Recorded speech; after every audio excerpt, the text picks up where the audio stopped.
Okay, so now as mentioned at the end of the last commentary, we have not quite gotten our fill of Raimi's Spider-Man, and so we're just going to jump right into number two. And this, I think, is going to be very interesting because I have some, I don't know if they're controversial thoughts, hot takes on this movie, but I suppose we might as well. I mean, we can talk about just how we're going into this movie with our feelings and stuff as we start it. So I don't know. Do you want to just begin Sure. Let's just start it. Count of three. on the count of three? One, two, three. And yeah, I forgot actually how long the prologue to this would be, like the opening sequence with the Alex Ross art, and so that gives us a lot of time to discuss just like general thoughts. Mine being that I feel like I'm the only person maybe in the world who I know who has this experience where I used to look at the first of the trilogy and think of it as just okay, a lot of high points, but ultimately not the best thing ever. And like most people, I think view number two as like straight up masterpiece, one of the best superhero movies ever made to this day. And on my most recent viewings in the last couple of years, that perception has kind of switched. And now I think Spider-Man 1 is really like up there with some of the best superhero movies of all time, albeit with one or two kind of substantial flaws. And here, I don't know, Spider Man 2, I love a lot of it. It has a lot of high points, and yet a lot of it also just doesn't do it for me anymore. How about you? Um, I'm kind of somewhere in the middle of all that. I still love this movie a lot, and I love how well it captures Peter struggling to maintain his normal life while doing the superhero stuff. I think it captures that aspect beautifully. Um, and it's one of the things I love most about the character. But yeah, that and pretty much the well, the villain is more or less he's super sympathetic, um, but it's kind of just the arms are telling him what to do, and he's more or less just mind control for most of this movie. So it's not Green Goblin again. Um, I think you could make the argument that he's not that much more interesting, I but will get into that because that's interesting. Because I think it does go beyond mind control, and yet it makes him way more similar to the Green Goblin than what. Well, I don't know. It's we'll get into it, but I think there's nuances to what's going on with him. well, yeah. But overall, for me, I love this movie a lot, and the major issue with it for me is just the complete 180 in terms of how well MJ and Peter's relationship is handled in this movie. Yeah. That's the big glaring thing that wears this movie down. Because I think in pretty much all other aspects, um, it's firing on all cylinders for me. Yeah.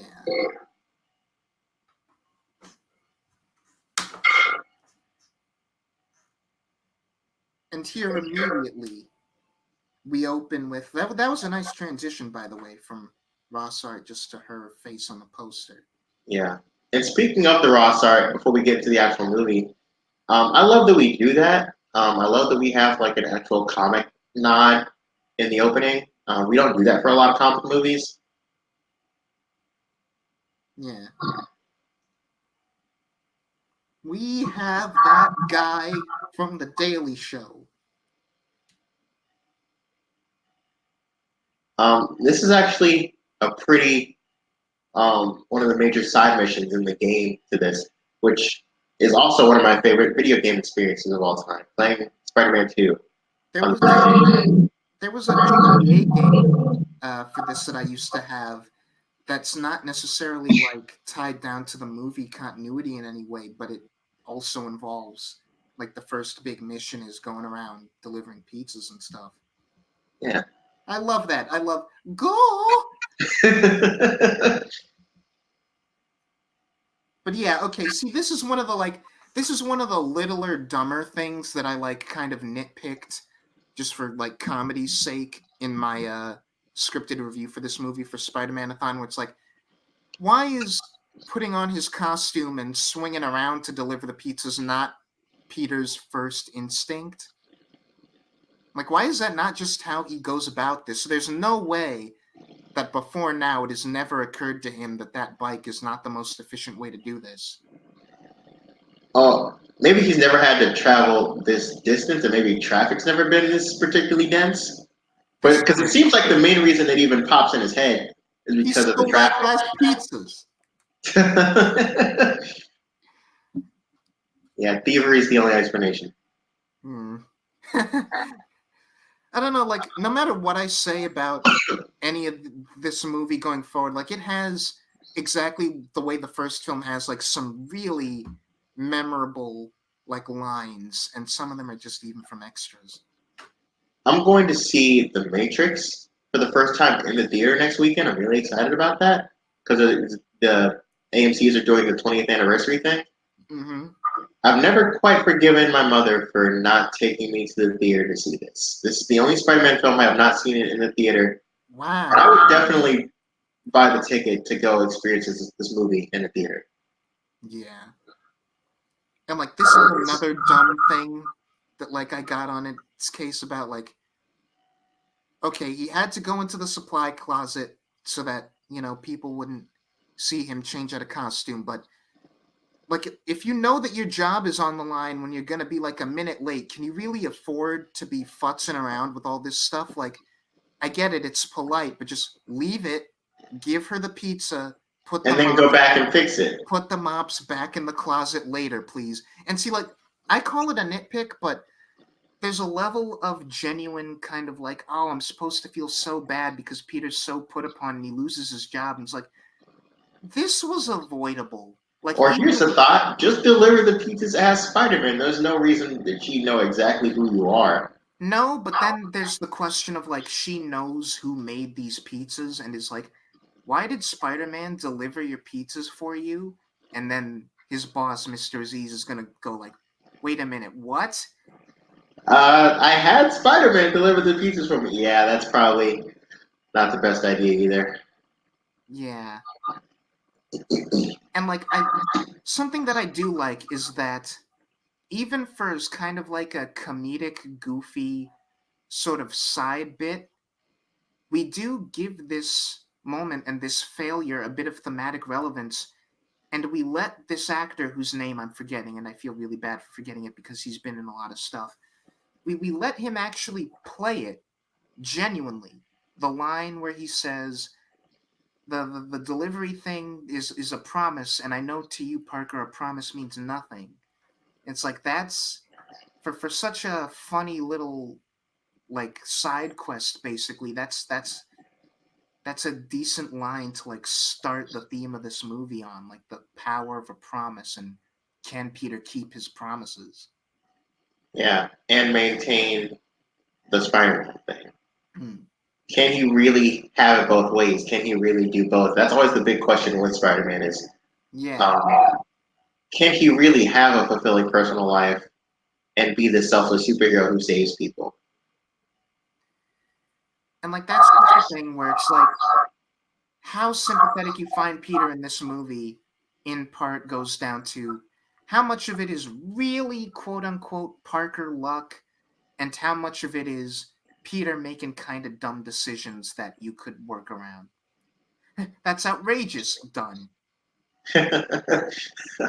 He's great. I think it's very easy to forget that Elizabeth Banks is in these movies. If she plays Betty, she's Yeah. almost like she's clearly recognizable just looking at her, but like she has the Betty Brant wig on, and like you never. I don't know. Like she's. I can totally see why most people don't remember that she's in these movies. Yeah. Especially since it seems like across this one and the next one were like slowly building to like her and Peter having a fling of some kind, but and like see stuff like this I like because it's funny and there's no way that you can interpret it as Peter's fault.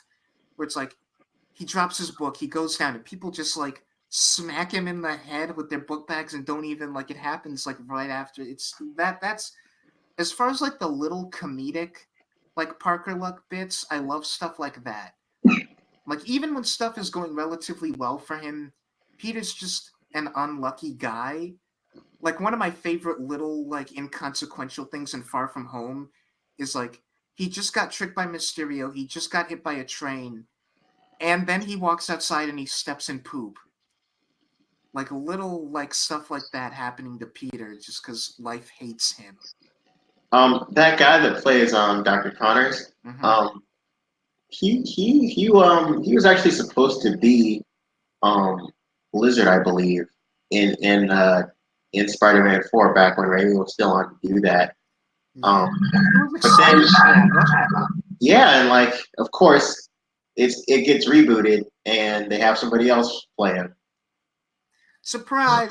And like, I don't want to throw any shade, but like some people who have made other audio commentaries for this movie, I am shocked at the degree to which they fail to interpret like basic, easy to understand things, like the fact that this is in fact Peter's birthday party. I don't know how you would miss that when characters look at him and say happy birthday. Exactly.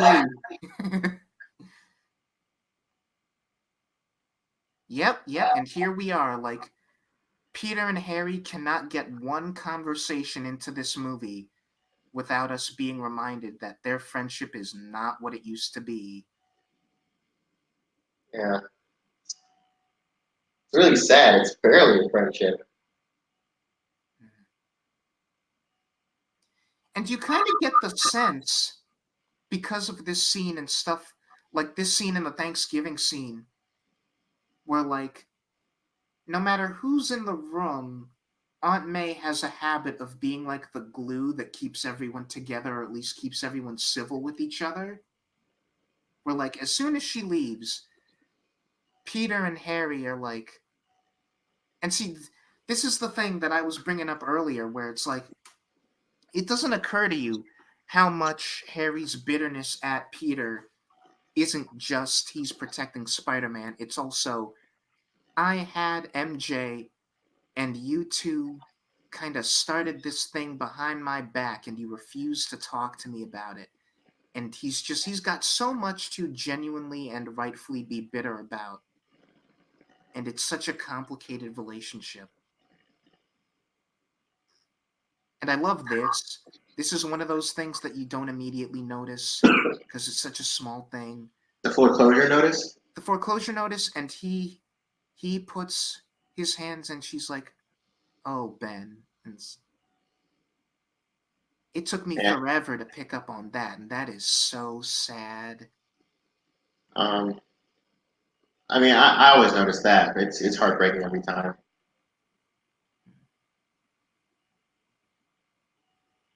And like the fact that she's asleep at the table anyway tells you without telling you how like sickly and tired she is and how much she's like running herself ragged.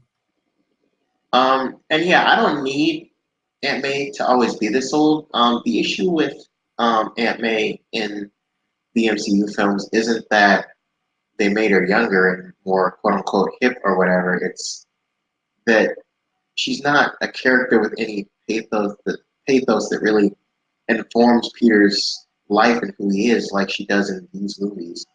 She Um, does have a bit. I'll continue to argue that she does to a degree in Homecoming. It really is just the degree to which Far From Home shafts her that really weakens her character. And I'm yeah, that actually just makes her a joke. Like there's no real meaningful scene with her in Homecoming. I mean, not especially Homecoming, talking about in Far From Home. over this scene, especially that contrast is like really stark. Where it's like she's just desperate to not, like, she's desperate to have it be the way it was, where Peter relies on her and she doesn't have to rely on him. And that's Yeah. just not the way that it is anymore. And like you feel for her. And like my my approach, because I understand, like, it's a matter of, again, sort of like adapting to the times, and people as old as May and Ben don't really live alone with like kids as young as Peter anymore. But it's like, the thing is, my interpretation, if I were going to go the young hip Aunt May route, I would still do something that makes it so that she is dependent on Peter. And like my thing would be like, maybe give her a disease of some kind, or really really emphasize the financial stuff where both of them have to work a job to keep afloat, and you can't really do that with Tony Stark being in the mix. And so I would like, yeah, like, do something that makes her the dependent party on Peter, because so much of what we do in like this movie and like a lot of what we do in Spectacular is something happens to her and it is on Peter to take care of her. And we never do that. Not even just in the MCU, but in the Garfield movies. Like, there is something, I think, that is key to the Peter and May dynamic, that is, he has to take care of her. I don't think that's necessarily key. Um, that's a great source. That's a great source of character drama. But I think what's absolutely necessary for any anime that you're doing is she needs to inform Peter on a character level, and she needs to be integral. And now that we've had Far From Home in that universe, she feels like an obligatory character that the writers feel like they have to include, and they only want to use her for jokes. Which, again, I don't want to keep making this discussion about movies that aren't this, especially Of since course. there's a lot to talk about in this one. But in their defense, even though, like I said, I personally would have written around this, I can kind of get it where it's like, okay, it's an international travel movie, it's a school trip. We've decided in advance she's not going to be in the bulk of it. So why bother? Again, my response would be, make her go on the trip. But again, we can talk more about that when we get to that movie. And so here we have, like, this is our establishing of where their relationship is at right now. And Yeah, she's like, I'm seeing a guy. And he's like, oh, really? She's like, yeah, I like him. And I'm like, we immediately, like, from premise, are kind of going in a not so great direction with how we ended off that first movie. Like, she should know. there are, That's clearly what we were told at the end of, well, not told, but that's clearly what we were supposed to take from the ending of that last movie. and how much do you think that's this movie having a different screenwriter? I think that's a lot of what it is. I'm not entirely convinced that guy even saw the first movie, or if he did, was really even paying attention. Well, I'm not sure I agree with that, because like I said, the Harry stuff tracks great, and That's true. there's some callbacks that do feel like, I'm not going to go that far that it didn't feel like he saw the first movie. I just think he is one of the people who saw that scene with MJ and interpreted it like, maybe she suspects, but she's not going to really, like, maybe it's a fleeting suspicion, but I don't know, because there's two ways to interpret her actions in this movie and her relationship with John Jameson and stuff, and neither of them make her look good. One is she knows slash suspects he's Spider-Man and is like doing all of this stuff and egging him on and treating him horribly in spite of that. And if that's the case, then she's horrible. Or she doesn't know, but is still attracted to Peter, knows Peter's attracted to her, and regardless of anything having to do with Spider-Man, is just trying to, like, make him jealous, in which case she is still also horrible. yeah, just come out and say we should start dating or let's go out sometime. Like you don't have to do the whole make him chase me thing.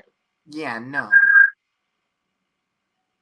And here's our introduction to Dr. Otto Octavius. Otto is great. Like, I have issues with how he's handled, but as far as the actual characterization, I think he is pitch perfect. Wouldn't change a thing.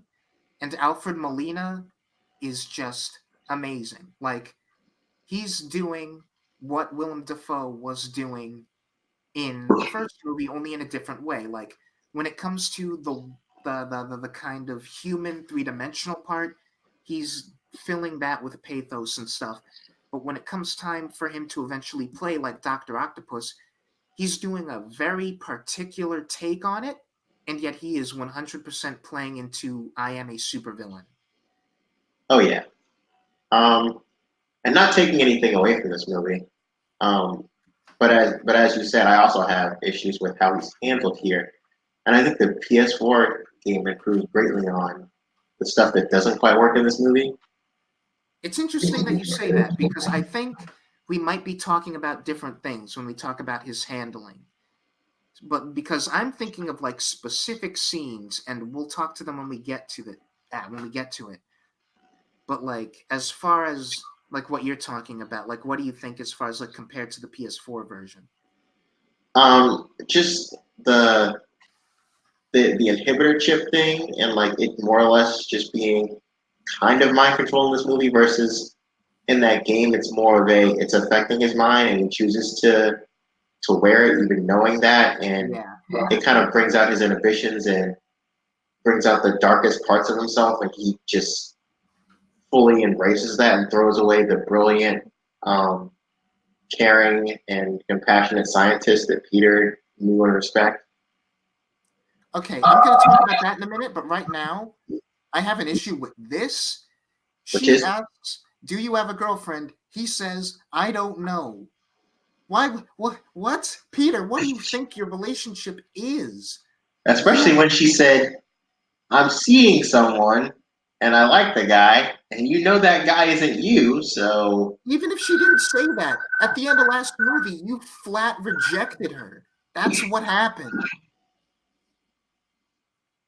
She wanted to start a relationship. You said no. And now you're like, I don't know if I have a girlfriend. What are you talking about? yeah, that doesn't work.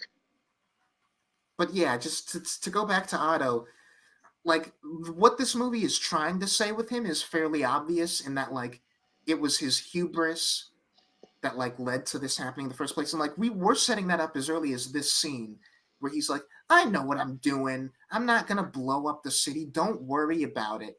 And yet it's that hubris that like leads to the accident, and the accident gives the arms control. That works, but it works better in the PS4 version where we see him on screen hear what could happen, and he makes the conscious choice to turn the inhibitor chip off.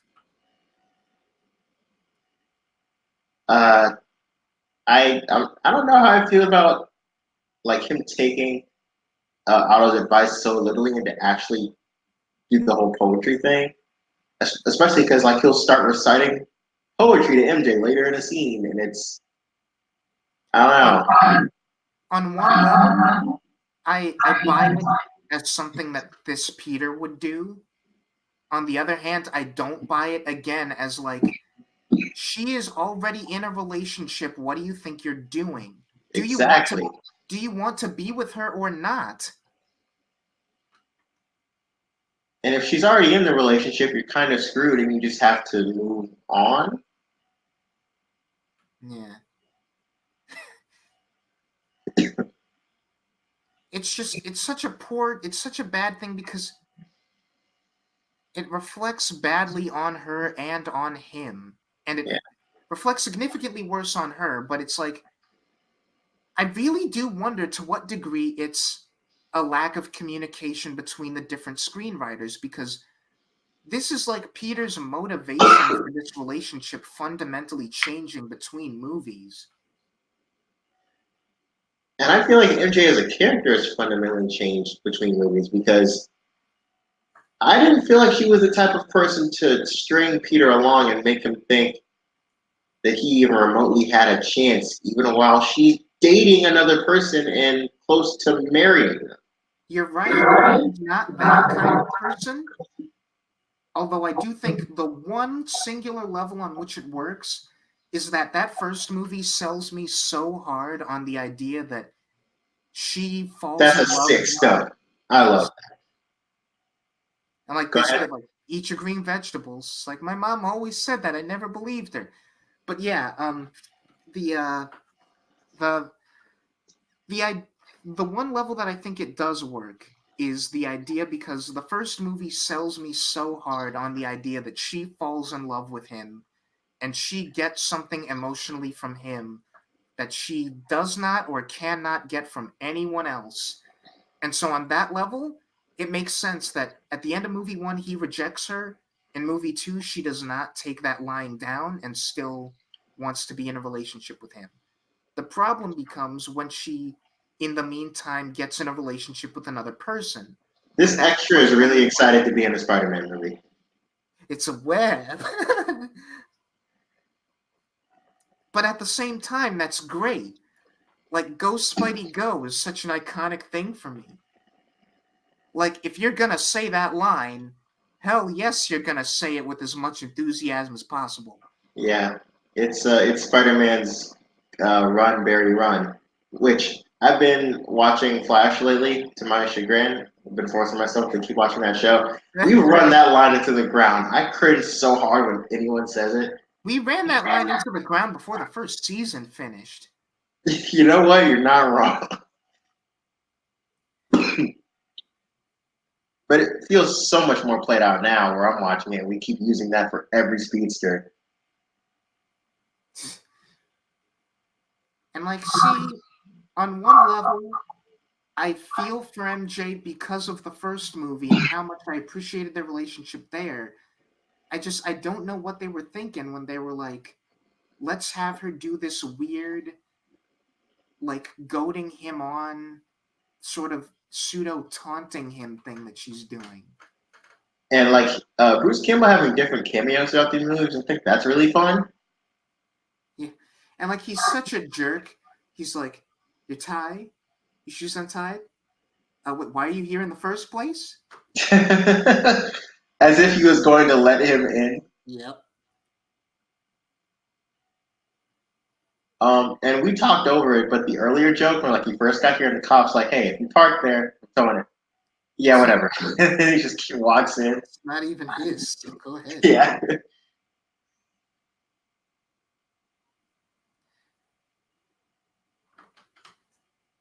This is also another really, really like here when I say stuff is a nitpick, I'm saying that because you could interpret it as a problem with Peter's characterization, but it's so small and like you can tell no one's thinking about it. But like we know for a fact that Peter web swinging gets in places faster than a car could. Why did he drive that car all the way there in the first place? He maybe could have made it if he just swung all the way there. That's true. Like maybe Like take like the guys out of the if car. he had the mechanical web shooters, maybe he ran out, and that would be the excuse you'd have for why you have to take a car. But we don't Or have that. We have organic web shooters, and you presumably could he can't even run out. you could even work around that because in this movie we don't do enough as it is with him running out of powers before that becomes like the plot. Yeah. Oh yeah. Maybe he tried to shoot webs after that scene, and he can't for some reason. Yeah.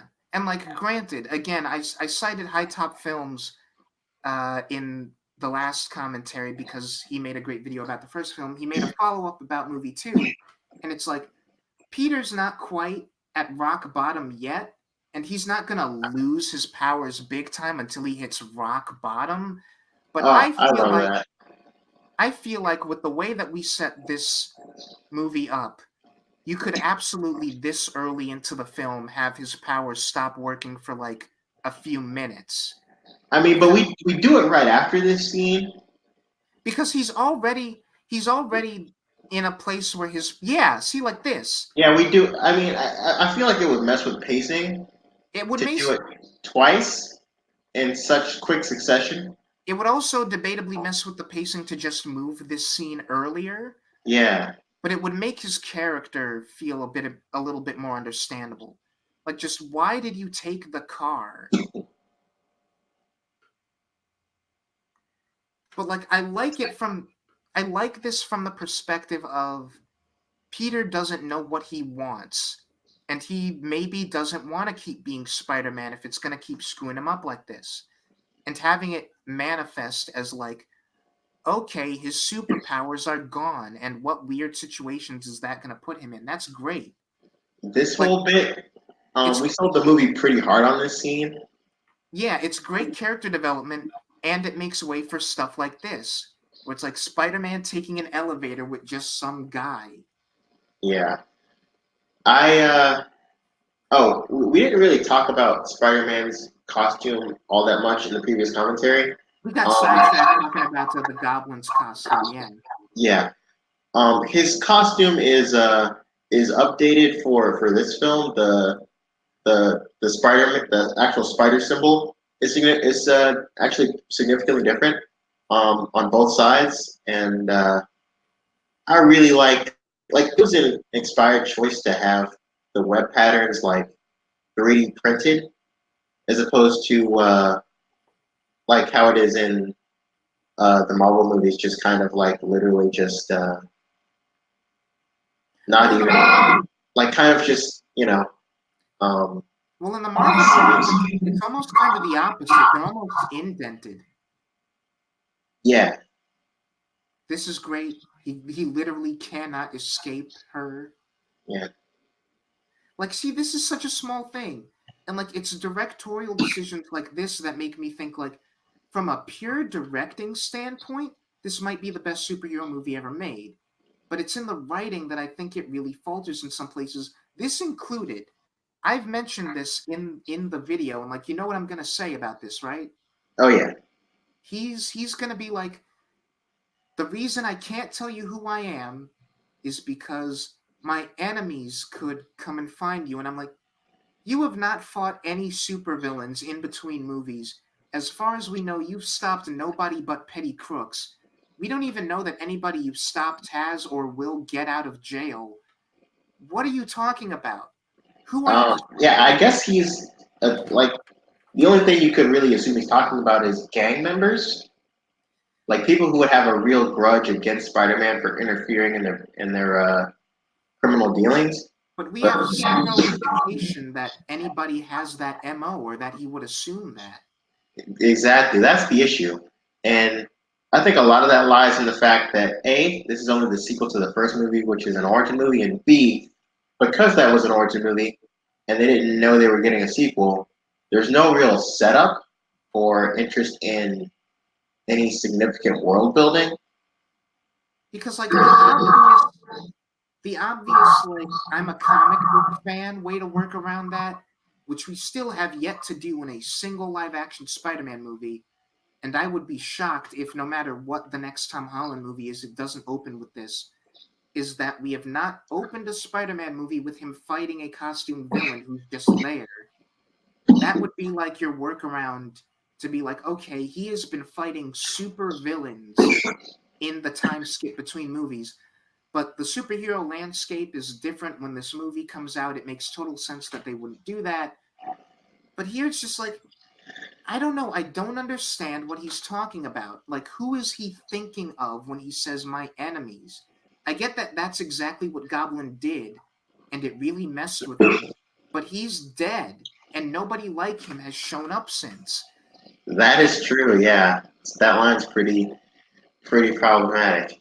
Yeah, and it's just That feels like a line that's just it's there for the comic book fans and they'll go along with it and they won't question it. it's the pizza thing, it's the taking the car instead of web swinging. It's a bunch of little things that that like are so spaced out and so small that you don't think about it. But when you start to think about it, you're like, these things start to pile up, and Peter's character doesn't really make sense. And in that way, This definitely does feel like it was written by the people who wrote Smallville. Hmm. This is so And I true. think it's in large part not only Raimi's direction, but I don't know, maybe they have a slightly better feel for Spider-Man than they do Superman, and that's why even with its problems, it's significantly better than that show ever was. Well, I feel like it's obvious that they get his character. Like, I'm not gonna say they misunderstand Peter Parker's character because, like, him not wanting to tell people who he is because his enemies might endanger them, that is a totally Peter Parker thing. It's just it doesn't line up with the universe of this movie. I love the score here. Yeah. I love aesthetically Alfred Molina's performance, his musical theme. I love everything about this Doc Ock. And it's like his his PS4 theme comes close as far as like a leitmotif that I think really fits that character. But here it's just like this is what I think of as the Doctor Octopus theme music. And I mean it's not playing right now. We'll Yeah, get to it. it's just awe-inspiring. Yeah, this is also without a doubt my favorite look for the arms. Like we have gotten a lot of Doc Ock arms over the years, and these are still my favorite. Oh yeah, these were designed beautifully. I like that they can alternate between being kind of blunt tips and being like the the sharp tips. Yeah, I really like that too. That's super cool. And this is a little thing, but like the arms look kind of similar to this fusion reactor. Like you can tell that they were made by the same guy for the same project. Yeah. Although again, and this I think out of all my nitpicks so far is maybe the nitpickiest one, which is like The whole sun thing would kind of kill them. no, I'm just saying, how does Peter not already know about the arms before today? His whole thing talking to Octavius was to research this project. Surely the arms would have come up. Because we want that to be a reveal. It's probably the only reason. Yeah, okay. Like I like that he wears the goggles throughout the movie. Yeah, that's really fun. Like this is kind of my ideal Doc Ock sort of look is like arms that look like this, kind of like true enough to the comics hair and build and like the straight up black goggles for eyes.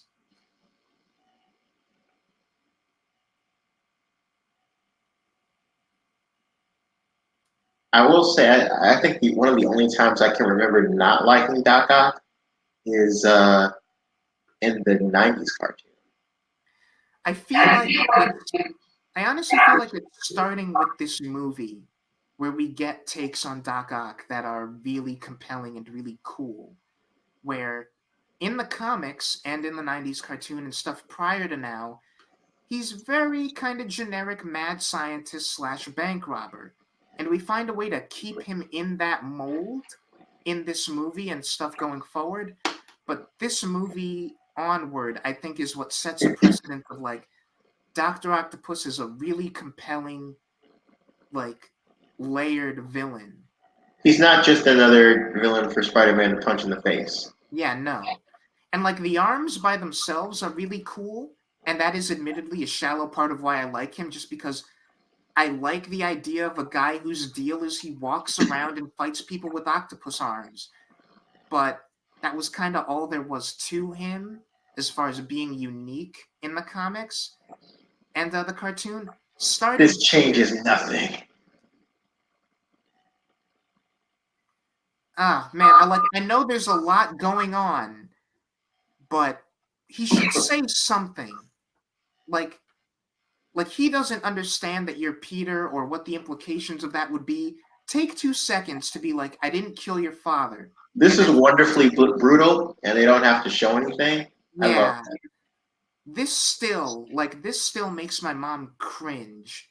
And like one of my only memories of seeing this in the theater is sitting next to her, and when that glass thing happened, she cringes hard.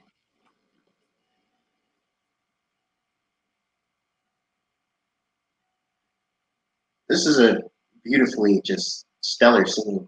Yeah.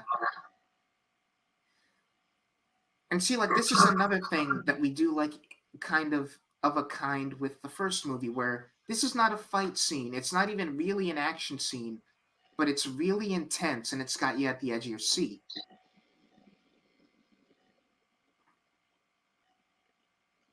And that's what I love about Raimi as a director. He tells a lot of story in camera without even necessarily have to give you any dialogue, Hmm. and he can do action when that's the scene he's working on. But yeah, he's not a Zack Snyder in that it's all about um, The it's all about carnage. the action. Yeah, it's all about the action. It's all about the visuals. And Raimi's very good at visuals, but he's also very good at telling story just in camera. I will say, I've praised Anthony fair to this point. His, like, he humiliated me by touching me. That feels a little bit over the top. Yeah, that definitely feels like a small film line. And here we go with this scene that Cap hates, but I I love. love this scene. This is an I don't know what he's talking about. this is another thing that it's not an action or fight scene technically, but it's like, one, it is showing just how brutal Oh, I am. I love that. The the wire holding up one of the arms moving and the doctor noticing it. We are ramping up tension like we would in one of his Oof. horror movies. And here we go. Like, I I think it think is important that you have the context of like, yeah, there's still normal people around, and for normal people, he is a horror movie villain. I Like also think they can't possibly like no normal person could possibly stand up to this guy. And I it's also easy to think forget that when he's only dealing with Spider-Man, someone who has superpowers and can fight back. I also think it's important whether or not we like the whole mind control thing, is it or isn't it mind control, to establish as quickly as possible that the arms have a mind of their own and that they are just, like, wreaking havoc. And I think that that's a big reason why the scene is also necessary. It's not gratuitous, especially since it's still PG-13, and even though these arms are clearly killing everyone in the room, they don't have to show us anything. I adore that these are all practical. Like, if slash when, because again, for people who don't know, I am operating under the assumption that the MCU is going to keep Spidey. Like, that is, this whole deal thing is going to be worked out in due time. If slash when the MCU gets to Doctor Octopus, if they don't, like, make it largely practical again, I'm going to be a little disappointed. I don't expect that from them, honestly, especially given how they've handled most of the stuff that they've done in those first two movies. There are shots where they do practical in the trailers, and then they'll just throw that away and use all CG in the movie. That really That takes me out every time I watch that scene in Homecoming. that's true. Like, I don't have the same thing with that scene that you have, but that's true that they do that. Yeah, I will never understand why they do stuff like that. Like in Deadpool 2, he's getting Oh, shot up by a cable, and the that end of that jump. scene, yeah, the end of that scene plays with those bullets are really fast, and like that line makes that scene and what makes it funny. In the movie, he takes a deep breath and keeps on fighting Cable. Like that scene doesn't really play at all because you don't have that joke. Hmm.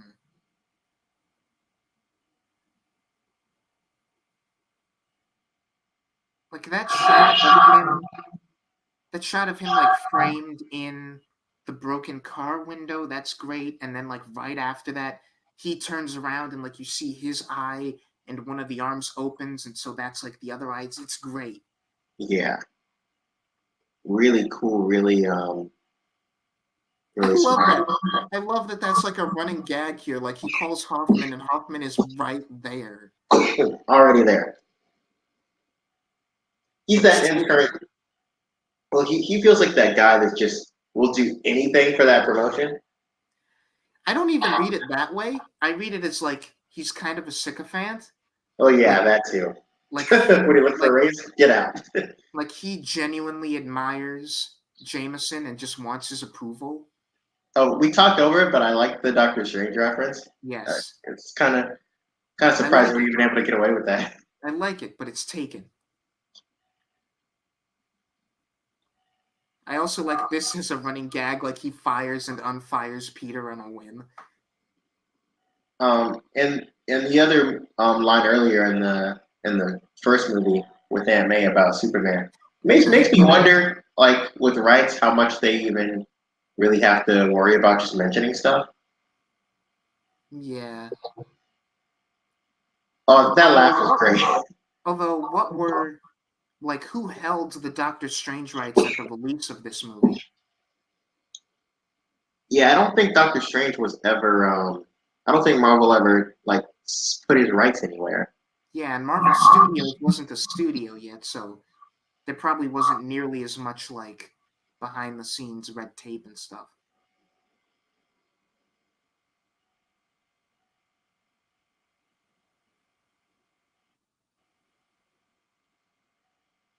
Harsh.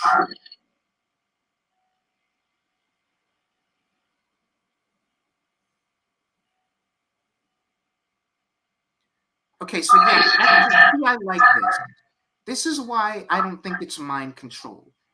Because they are definitely influencing his mind, but at the same time, it's clear that, like, he has nothing left. He is already, like, suicidal. And they, because they want to live themselves, or, like, live, quote unquote, they want continued survival for what them is survival. They are going to, like, direct his attention to what is, as far as he knows, his one reason to keep living, which is to finish the experiment. So, like, I like this. This Yeah, is, it's not even mind control. It's like they're two characters. They're him who has, there's Otto who has nothing left to live for, and there's the Arms who are like, if you die, then we die. We're just gonna do whatever it takes to make sure that you don't kill yourself. And if that means convincing you to go around and do crimes, then yeah, let's do it. And that again, you could argue is exactly the a great reason why you want the hospital scene. It establishes immediately these arms care about self-preservation. yeah, they're their own thing,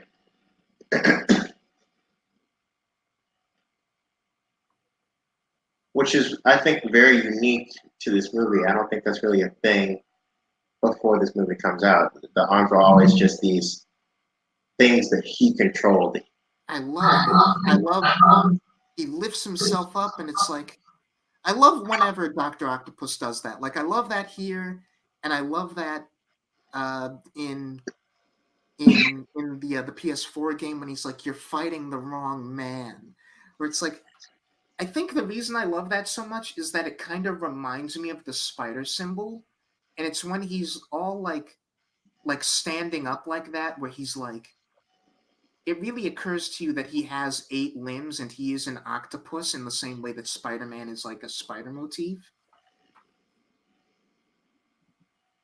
It's like I love imagery that plays into that, Yeah, where it's like it's not just he has like 4 human arms and 4 robot arms. He has 8 arms, like 2 arms, 2 legs, and whatever. And hi, Joel McHale. How is your hair thinner here than it is in Community? um, this scene I is love that great. he, I love Oh, that he limps out of frame because Aunt May kicked him in the shin. yeah, that's great. This scene is awesome. We haven't really brought up the fact that there's a Spider-Man 2.1 edition of this movie. Yeah, Um, I I wish that that stuff was just included in the original film. It's just extended action scenes, and it's really fun. I yeah, I guess you could argue it's too long. But all that action stuff is great and compelling, and it just keeps driving the scene. Like I don't know. I would have been I fine if it kept I all would those have kept that. scenes. Yeah. Also, I love put the arms up, all of them. Although that said, I really enjoyed this scene as a fight. This is a great quip. Here's your change. Yeah, like there's a lot to like about this scene, And yet at the same time, this is what I'm talking about when I say I have problems with the way that Otto is handled. Peter, like, he and Otto have not known each other for a long time, but he and Otto have, like, a rapport. Peter understands that Otto is a good person. He knows that this guy just watched his wife die and had his whole livelihood explode in his face, and it never once in this whole sequence occurs to him to try and reason with him. And that bothers me. Like, he shows up and immediately it is just a face punch contest. And that does not feel like Peter Parker to me. I feel like he would attempt to reason with this guy at least once. Be like, I understand you're hurt, your wife is gone, you're maybe not in your right mind. Yeah, Let's and just like talk for a second. But he I feel never like even tries. yeah that. Oh yeah, I agree with that. That's a bit of an issue. And then, like, the second thing we'll get to at the end of this scene. But did I interrupt you? Were you going to say something? I was gonna say something, but I'll get to it in a sec. This is so Evil Dead. just running at the camera, This is screaming. great. I love this. This is a very unique thing that you can really only do in a Spider-Man movie. Having a fight up the side On of the a side of building. the building, yes. I love that so much. It's like there's a lot of things that you don't think about that, like, only Spider-Man can really do. And it's like it's part of, like, something that we don't talk a lot about, but that's part of the appeal of him, is that his power set is so unique and singular. Where it's like more than any other superpower, like the power set of crawling on walls and spinning webs and stuff like that is just so singular, and like it's so fascinating to watch, and it's great. Like, nothing Spider-Man does visually is boring. Just him standing, or just him like standing or like crawling on the side of a wall looks cool because you don't see people do that. Yeah, this is kind of fun. Yeah, There was something, and I like this moment when she looks up at the angel statue and says thank you. thank you. And then immediately she just gets picked back up. Yeah, But then, she's immediately right in the thick of danger. yeah, like I mentioned this earlier, but part of what I like about this is that, like, this Otto more than any other has a kind of coolness to him. Yeah. Like, and that's aesthetically, but also in the performance, where, like, both before and after the accident, he's kind of a very put together, very confident, like quietly confident guy. And that is, I really like that. yeah, First of all, I love that we do the slingshot thing again. We rarely do that with Spider-Man. I love that we keep doing that, the slingshot thing. I love it so much. And like Aunt May helping out in the fight. Like Peter probably would have died if Aunt May hadn't. and here we go. Here's my problem. He has the money. He succeeded in committing the crime, and he just goes around a building. Peter is at most a couple of blocks away, and he's just gonna leave and let him go. Like, and he's acting like it's a victory. Like, you didn't win, Peter. You saved Aunt May, yes, but you're just gonna let him get away with stealing the money? And, like, I'm sure the bank is insured or whatever. The money itself isn't the problem. Like, I hate, this is such a thing with all three of these movies. And see, we're acting like, we're gonna do this with Otto, and we're gonna do this with Sandman. Peter is gonna encounter these guys, and they She are can't going to, even get the last bit of food off the tray. Just can't catch a break. yeah, I love that. I love that little, like, can't catch a break stuff, and we're gonna do it again with, like, a drink. But like, this is a real problem for me. And see, he can't get the cap off, and it's too late already. But this is a real problem for me, where it's like, Peter is going to encounter these guys who just straight up endanger dozens of people. He's going to fight them. He's going to not win. They're going to get away. And the movie and him are going to treat that like it's a victory and like he doesn't have anything else to do with his time. Like, he's just going to leave it. Like, Otto's running around right now. What are you doing? Who knows who else is being endangered because Otto is robbing some other place this instant? And he doesn't seem at all shocked to see Otto not only, you know, already back on his feet, but using those arms to commit a robbery and like Exactly. That's he's part of not the at all flabbergasted. It's like he's just fighting some random crook that has superpowers and not a guy that he just met who he actually sees as like a role model. exactly. That ties into the whole why is he not trying to reason with him at all? It's like for that it's this movie has a weird thing where in particular with that scene it seems like it just forgets that Peter had a relationship with this guy. Okay, Within a so um, uh, Jameson, poor schmuck. yeah, that actor, his name is Daniel Gillies. He plays Elijah in the originals, which is my favorite vampire show. He's one of the biggest wasted things in this movie. He's such a good actor. Which, to be fair, I don't know if he's been in a lot of stuff prior to this. Maybe they didn't know what they had, but That like might be it, because I haven't really seen him in anything else aside from this. Some random romantic comedy I can't remember the name of, and the originals. also screw comic book accuracy. If I'm Raimi and I don't even want to do Venom in Spider-Man 3, at least making him Venom, like I don't understand why you wouldn't do that. That's such a no-brainer. And see, here we go. Here we go. Peter, like he sees like this she already told you days ago. She told you she had a boyfriend. You see her with the boyfriend and that's when you like spring the poetry on her. I don't ooh, this whole relationship is so and see here we get into her being a problem. She's getting on his backside because he can't see her play. And it's like on the one hand, I get it. He is the one who inspired her to actually give acting a shot. She a lot of her like pursuing this dream, this matters to her a lot and he is tied into that.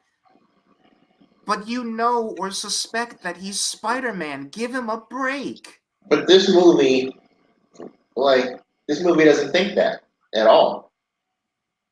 But This then this movie this movie doesn't think that is, at all until we give her the line, I think I always knew, toward the very end. and that's so infuriating.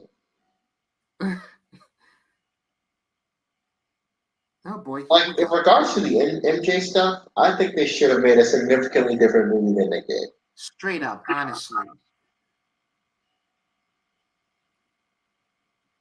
This shouldn't be a he has to chase after her and win her story. This should be a I know who you are. I accept you for who you are. You don't have to pick between being Peter Parker and being Spider-Man. And he can still have a hard time balancing both of those things. But she should not be the issue because she should already know. And she should not be in she should not be in a place where it seems like she's marrying him just to spite Peter, and that is what this feels like. Yeah, it's horrendous. This So whole yeah, like to tie back into the High Top Films video, on one level, I this appreciate is a beautiful score, like a more like slowed down version yeah, of the classic theme. but like in keeping with the High Top Films video I mentioned earlier, it does on one level work for me that it's like, to paraphrase him, that whole sequence was 5 straight minutes of Peter slowly having his heart ripped out. And yet, on the other hand, it's a bit hard to appreciate that because I just don't think it's very good character writing. It's such a beautiful scene. Yeah. Like, I understand people who don't like it just because, again, the whole, like, the webbing being 3D printed and stuff like that. There's stuff about this suit that's not what I would have chosen to do with it. But for these movies and accepting that this is the vision that they wanted, it's like to like show me this design like drawn and say, okay, I'm gonna make that a suit that you can wear. I can't think of a better way that you could have executed it. And like, see, just I love I love the direction in this movie. I love it so much just because, like we kept saying, it has, I found the word that I'm looking for. The word that I'm looking for with these movies is that they have just this perfect momentum. And like, I think this whole stretch of the movie is my favorite example of that, where, like we were talking about, the scene at the Oh, party, that's so cool. yes, the cigar thing, that's great. But like I was like the scene at the party, like we were saying, it starts. He can't even get a scrap of food. He finds this rich couple that he wants to take a picture of. He's got the lens cap on. He tries to take it off, and they leave while he's taking it off. All of this stuff happens. He can't get a bite to eat. He can't get a drink. He gets confronted by Harry. Harry's drunk. He gets confronted by MJ. Immediately, MJ announces, or the guy announces that MJ has agreed to marry him. He points the camera, or like the camera has his POV and it's looking at the two of them. Jameson enters the frame while it's still in Peter's POV. He's like, take the picture. He takes the picture, the snap flashes, and we're into him swinging. And then that happens. He falls down from the ground, and like right next to him is the Jameson article. He grabs the article, and we see, without having to be told, that he can't see properly. He needs the glasses again. And then cut to him still with the newspaper in his apartment. That whole, just all of those directorial moves are perfect, perfect, perfect. Perfect transitioning, perfect visual storytelling, perfect like putting me in Peter's emotional space. I just wish that the writing was on that same level. Yeah, me too.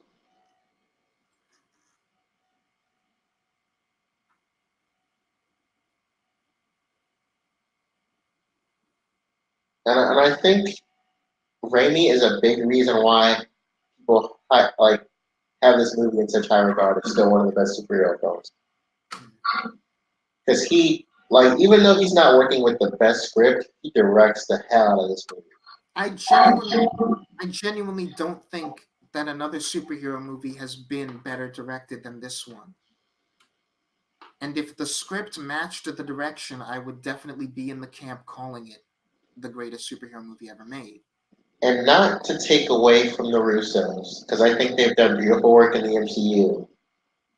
I But think you look at stuff like that big insane finale of Endgame, where after Ant-Man has already shrunk to go work on the time machine in his van, there's a shot of T'Challa running with the gauntlet, and Ant-Man is giant again in the background fighting another one of the Leviathans. that I don't even that I don't even remotely blame on the Russos. I don't think that's a directing thing. I think that's a VFX artist thing. I mean, yeah, it's obviously they're doing it, but it's the director's and editor's job to comb through the movie and make sure there's a steady stream of continuity and that everything makes sense. True. Well, even with that said, if I was gonna make like a top 5 best directed superhero movies, personally, I would put Infinity War and Endgame in there. That's probably not a popular opinion. I don't know, but I think overall their direction on both of those movies for what those movies are trying to achieve, like emotionally, is pitch perfect. Oh yeah, there's no disputing that. And this scene we just talked over with them is like with him having the kind of vision Yeah, of Ben talking to him. I can get why for some people that would read as sappy. I think it really works. it And like really this mhm, shot from Spider-Man No More, I love that it's adapted here, and yeah. it's great. I love that we fade out and the eyes are still there for a bit. Oh yeah, that's really cool. But yeah, like that thing with Ben, I don't necessarily think it's too sappy. I really like it. I think you can ask the question that you always want to ask, which is like, Would he actually say that if it was like his ghost or something? Like, not even that. Like, it's less of a problem for me here because the way that it's portrayed visually is so clearly telling us this is abstract. Peter is not really thinking this. But like my first knee jerk reaction is like, I don't like it when people have conversations with like hallucinatory dead people. Like that happens a lot where it's like they're not a ghost. It's just like your unresolved trauma manifesting as that person and you're having full conversations with them. I dislike that a lot. But here, yeah, here it's fine. I think this might be the goofiest scene in the movie. And yet at the same time, even with that goofiness, we are still injecting some pathos where it's like Yeah, Peter sees a crime going on and he's like, I'm just gonna leave it. yeah. I'm gonna eat my bagel or hot dog or whatever and go about my day. It's a hot dog on account of he takes way too big of a bite of it. He like chomps down half of that hot dog in one bite, and that drives me nuts. This freeze frame, it's so funny. Ugh. It's so funny, and yet at the same time, you really feel it just because this is the first time in the whole movie that Peter has gotten the chance to just be happy with himself. Yeah, Like finally from feels normal. frame one, nothing was going right for him until now.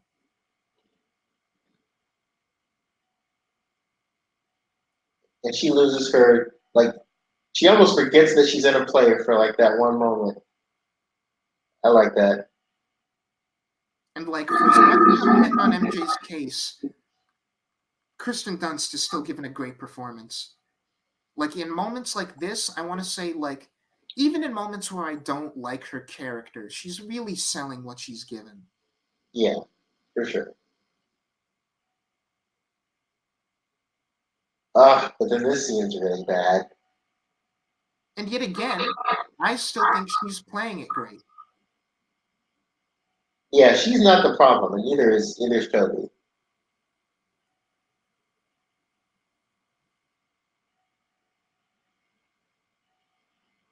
See, it's just this movie, I don't know if it's this movie cribbing from a lot of like contemporary rom-com like visual language or the other way around.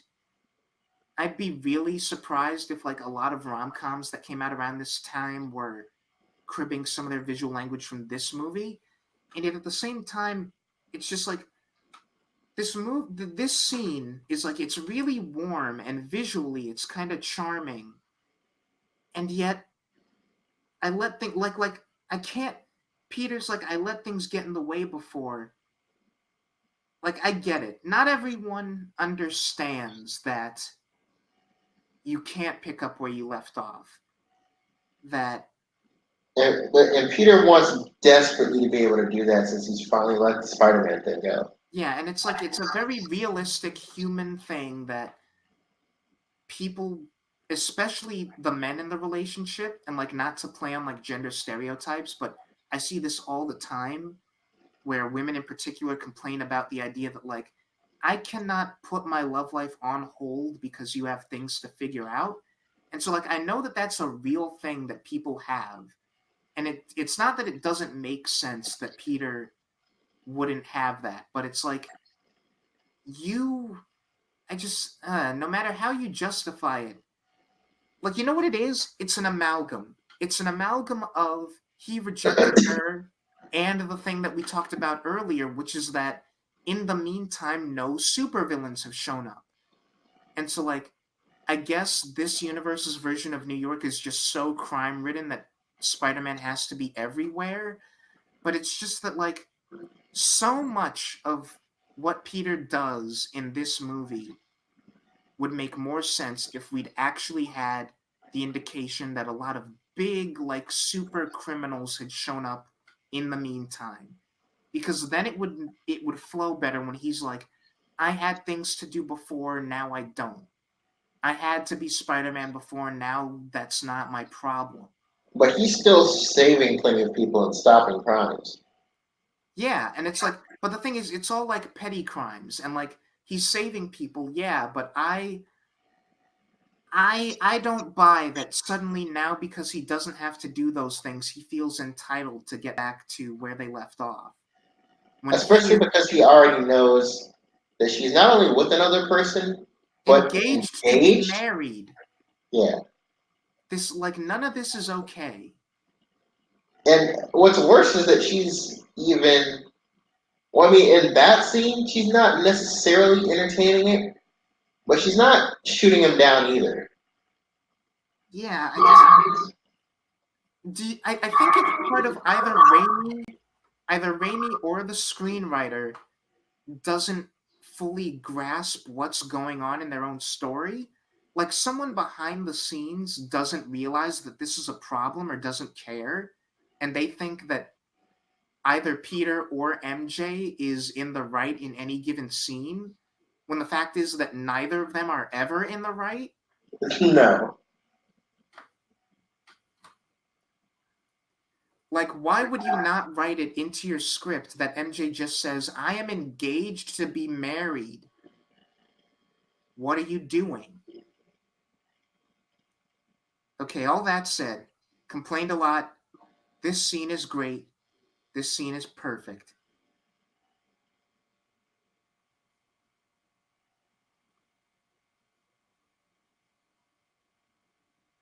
Although I will say to a degree, I'm not entirely sure why he chooses now to tell her this. Well, I think there are two big reasons for that. Number one, the moment that they had at the beginning of the movie where she wakes up and says Ben, I think you can tell in his eyes that really hits him in a place. Um, and the other thing is, he finally has. Well, I mean, there's that scene where like she drops the flowers off at Ben's tomb, and I think that's the indication that it's been a year since he died, right? And it's kind of the anniversary of his death. It's also true that it's also true that like right now she's blaming herself and he doesn't want her to shoulder that. Yeah, and probably all the worst is he's been letting her shoulder it for a year. Yeah.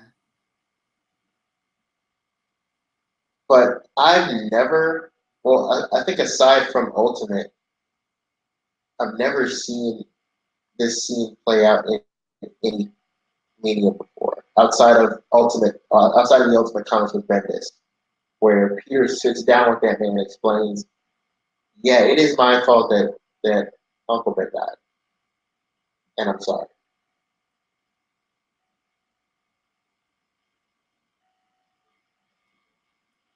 Yeah, this whole thing this is so heartbreaking. And it reminds me of, not to get too personal, just like really hard conversations that I've had to go through with loved ones and family. Like you don't want to tell that loved one something, but you have to bite the bullet and get it off your chest. Especially when you've been holding it in for a while and it's just eating and eating and eating at you. And yet once you say it, things are kind of for the better after, some processing time. And see, like that's the thing. Eric from Geekvolution has a problem with this scene where like he doesn't buy that her first response isn't to like tell him that it's not his fault. I just don't think that she is capable of saying anything right now. Like she cannot No, process this. Like she her just whole needs time to process it, and she eventually comes to that place later. and But like yeah, she just her Peter pulling her kind of hand, rocks her world in this moment. yeah, like her whole world is turned upside down, and like the way that she pulls her hand away from him, just like the fact that there's no music in this scene, I think is spectacular. That enhances. This is a part where like music would have hurt the mood, and here just silently like she leaves, and we just listen as she walks up the stairs and closes the door. And just, that was great. See, like, there's scenes like that in this movie that I'll call just straight up transcendent. And then there's like central emotional storytelling bits that just don't work. And it's such a shame that it feels like dragged in so many different directions because of that.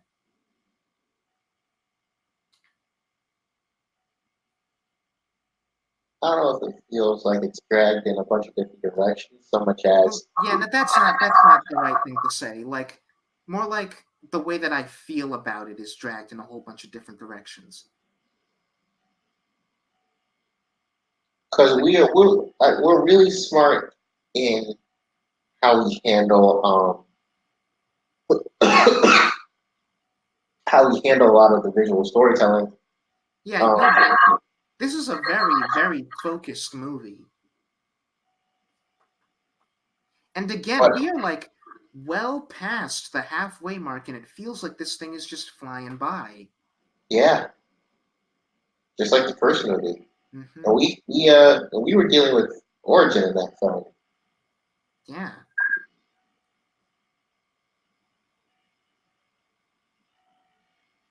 And again, this is a little bit of the horror sensibilities, like the monsters creeping up on you. which fits so perfectly with Raimi. Raimi was an inspired choice. I'm so glad he got to direct this. And especially the lighting. That little bit where Harry like leans over the edge of the building and like the light starts to underlight his face a little bit. And we'll see about this when we get Doctor Strange, because I mean when we get Doctor Strange too, because as far as I know, Marvel has only hired one real horror guy, and that was Scott Scott Derrickson, Derrickson. who did the first Doctor Strange movie.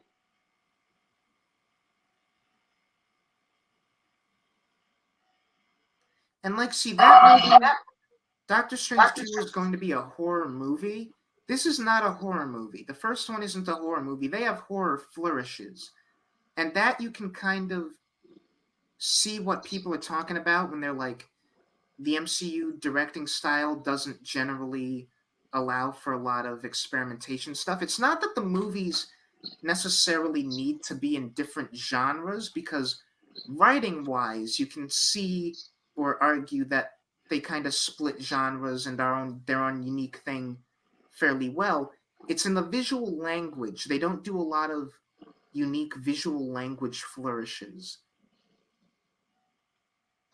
Which to a degree makes sense because you want a degree of synergy in the movies that are all supposed to take place in the same universe and a franchise. I mean, And yet at the same time, I think you can maintain synergy while also letting the token moment feel like something tonally unique, where it's like, this is one of my favorite scenes in the movie. yeah, this, when I was younger, was always the scene that stuck with me. Like, a lot of this movie stuck with me, but this was always, I was always at my most engaged with the movie in this scene. And I like that we take the score from Green Goblin and Spider Man's fight in that burning building from the first movie and put it here. Hmm. This is very much a deliberate parallel and contrast to that moment. And see, like, even in this tense scene, we still have a bit of comedy with the shoulder. Yeah, Ooh, and he doesn't have his powers, but he cannot help himself. Being a hero is just in him. yeah. And like, we contrasted this earlier where he saw someone else getting beat up and there he deliberately rejected it. But it's like when push comes to shove, Peter's just not that guy. And that is the thing that I think has been consistent throughout all three of these movies, Spider-Man, and we'll highlight it when we get to Garfield and Holland. But the big thing that, for as different as their interpretations are, the big thing that's remained consistent is that when they are there in the moment and someone needs help, they are going to help them, no question. I like Like that there's no subtitles and we don't know what the Asian family's saying. yeah. And I like this. I like that she helps him out. Yeah, that's great. It's just such a little moment to like pay it forward. Ah,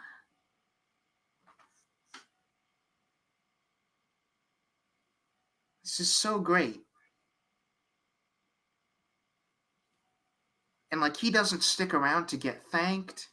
No, he doesn't need it. Um, it is kind of the Batman thing, but he's not Batman. But my one of my favorite endings to any superhero movie is the end of Batman Begins when Gordon says, "I never said thank you," and Batman turns over to him and says, "And you'll never have to." He's not remotely interested in thanks. That's not why he does it. Yeah. And the same thing goes for this character. And like stuff like this is why I think like on a subtextual level the arc is kind of brilliant where it's like the movie is not coming out into your face and saying that if Peter had just decided what he wants before now, he could have saved both of those. He could have saved everyone in that building. But that's the issue. Like, we cut to him and he's like, "Am I not supposed to have what I want?" It's like, what do you want? Do you want a normal life or do you want to help people? And Peter doesn't know yet. He needs a strong focus on what he wants if he's going to be Spider Man. Yeah, and he's pulled too hard in both directions right now to pick one. And this is also just such a nice little thing where it's like, finally, he catches a break. Like, finally, someone just wants to do something nice for Peter Parker because they like him.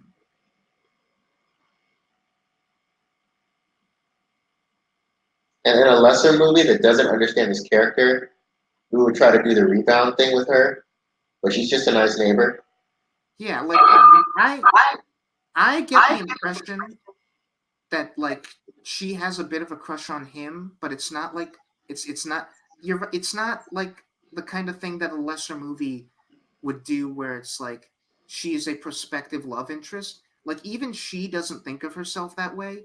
Like she likes him, and that's all that it has to be. It doesn't have to become this complicated thing. And this is another one of my favorite scenes. I have a lot of favorite scenes in this movie. It's just a good movie. In a vacuum, this speech kind of makes me tear up sometimes. Like it doesn't always happen, but just it's ooh, it's the one thing in these three movies that makes me tear up is this speech. When I do my tribute for all the live action Spider-Man movies that we've had up to this point, this speech will definitely be somewhere in there. Mm-hmm.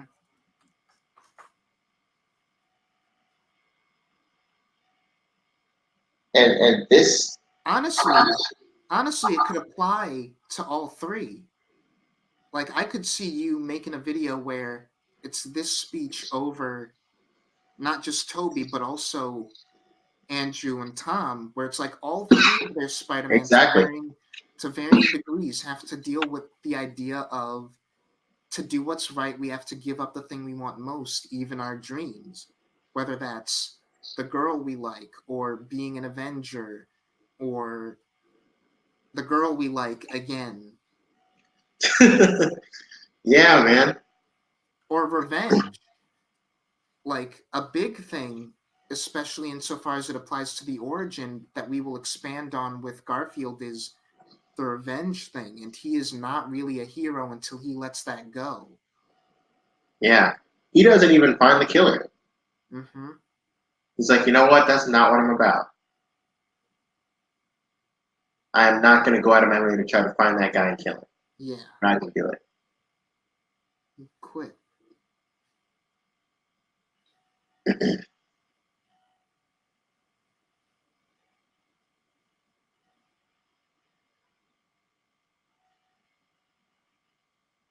Yeah, I really And like reading Ultimate, um, is like both this and Ultimate are why I feel so strongly about Aunt May being a real character, Hmm. and why that aspect of AMC movies really rubs me the wrong way. It's my main problem with Far From Home. Yeah. But again, we'll talk about that when we get to it. I want Uh-huh. to talk about, again, a little thing that I never noticed, but like speaks volumes about Peter's character and makes me feel so sad for him. Like, I always remember when she's like, "You'll never guess who he wants to be, Spider-Man." And like, Peter's response to that is just why? Where it's like, that's kind of sad, where it's like, it's not obvious to him why someone would want to be him. Because he's on the other end of it. He knows what his life is like outside of that costume, and for the Yeah. most part, he has not been happy with it. And like, again, that's part of the he doesn't quite realize what he wants. He doesn't yet or anymore or at the moment see the full value in exactly what it is that he does. Like, he doesn't just stop criminals, he inspires people, and he, up until now, does not fully understand that. And this speech is his moment of realization of like you can see him right now, like the wheels turning in his head, where he's like, maybe me being Spider-Man is like way more meaningful to other people than I ever thought to realize. And now, strong focus on what I want. Um, so he actually hurts his back. I don't Yeah. remember if it's specifically doing this stuff, but he actually does hurt himself. Yeah, it's And not this stunt because I saw uh, them doing this stunt, and they do like bungee him before he makes contact with the car. But yeah, he hurts himself somehow. and because of that, they were worried they were going to have oddly enough, Jake Gyllenhaal come in and um, re- replace him in the role. Which, I mean, I'm not gonna lie, I could see Jake Gyllenhaal like in this role. It wouldn't be anywhere close to the same performance, but as written, I think Jake Gyllenhaal could make a decent like version of this version of Peter Parker. Yeah, so do I. Yeah, like I can see him giving these lines. But yeah, his the car alarm goes off.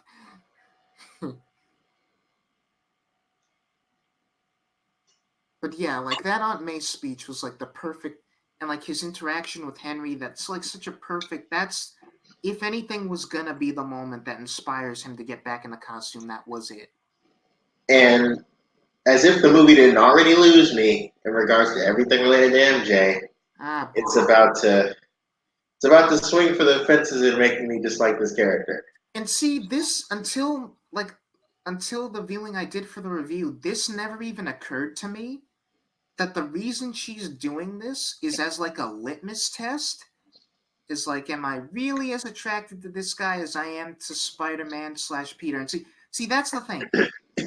What this scene tells us, in retrospect, is yes, she absolutely, at this point, 100% knows, or at least very, very much suspects, that Peter and Spider-Man are one and the same. Because she's thinking about Peter while she pulls off the Spider-Man kiss. And is like, does it feel the same way? And it's like, I don't understand how this movie doesn't see how this makes her terrible. This movie Yeah, is deliberately telling us that she gets it, or at the very least, she thinks that they're the same person, and yet she's been giving him such a hard time, and she's stringing him along and doing all this stuff. It doesn't make a lick of sense to me.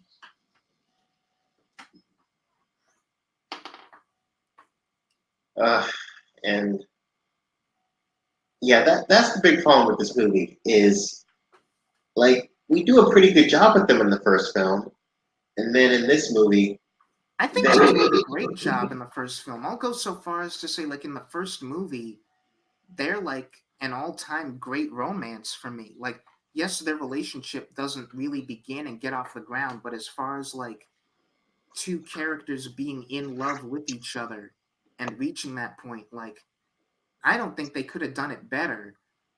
And then here, it's just so many weird decisions are made where it's like, we're still supposed to be rooting for them to be together, and yet, like, neither of them are likable in and see, like, here Peter's reeling back, and I can understand that this is a likable move on his part because he's like, but again, it all comes back to the Spider-Man stuff and not the fact that she's getting married, and it's just like, I don't know, because you mentioned the scene that you didn't have for the review, which really stuck out to me in the other 2.1 director's cut thing, where she is trying out wedding dresses, and she's with a friend of hers who we never see again, but whatever. And her friend is like, "Okay, how do you feel about John?" And she says, "I love him very much." And her friend takes like offense to that, and she's like, when I ask you how you feel about the man you love, you should be like, I'm head over heels for him. I'm over the moon for him. I'll give my life for him. Not, I love him very much. And it's like, I don't know. That character feels like the movie getting on her case to be like, you belong with Peter Parker. Stop. Just, you should not. I don't know. Like, I don't think this movie understands exactly the implications of any of their scenes together. Like, No. she's got the ring on her finger as she puts her hand on his. It's like, this is not comfortable. What they're about to do, they shouldn't do it. I should not be rooting for them to kiss in this scene, but I feel like the movie wants me to be rooting for them. Yeah. This is awesome. I love this. And then we call back to it in Spider-Verse where he just turns around and punches the car away. Yeah, that's really funny. And he's just sitting with her in costume.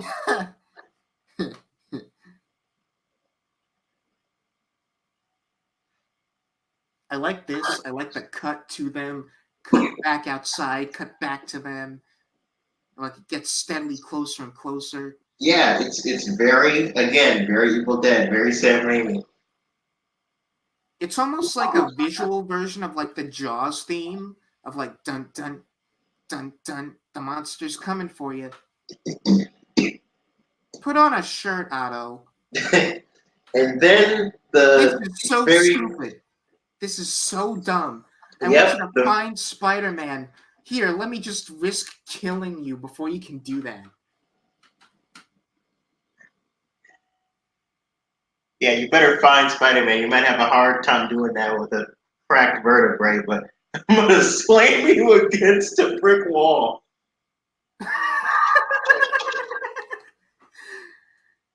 Like, Jesus Christ, dude.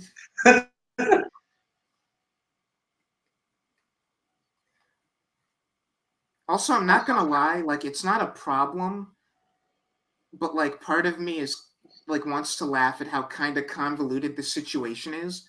Like, let me kidnap Mary Jane as incentive for Peter Parker to find Spider-Man, to tell Spider-Man to meet me so I can take him and give him to Harry Osborn so Harry Osborn can give me my tritium so I can finish the experiment. Well, as cool as the scene is, he just risked killing those people right there with the car. If they hadn't dodged that car, they'd both be dead, and he wouldn't have anyone to interrogate about Spider-Man. Yeah. I don't know. The more that I think about it, the more I feel like this is genuinely kind of a really weak screenplay in a lot of places. It That, has that's its a that's a really cool moment of him realizing that he can see and dropping the glasses because and now he squeezing his knows what he fist. wants. Yeah, and then we get the triumphant score back, and it's like it's on. And here we go. This I is always like when we humanize Jameson, and then yeah. find some way to regress him back to being the same like exaggerated caricature that he often is. Let the audience know he is a human being and more than just a zany crazy guy. And yet here we go. I love this so much.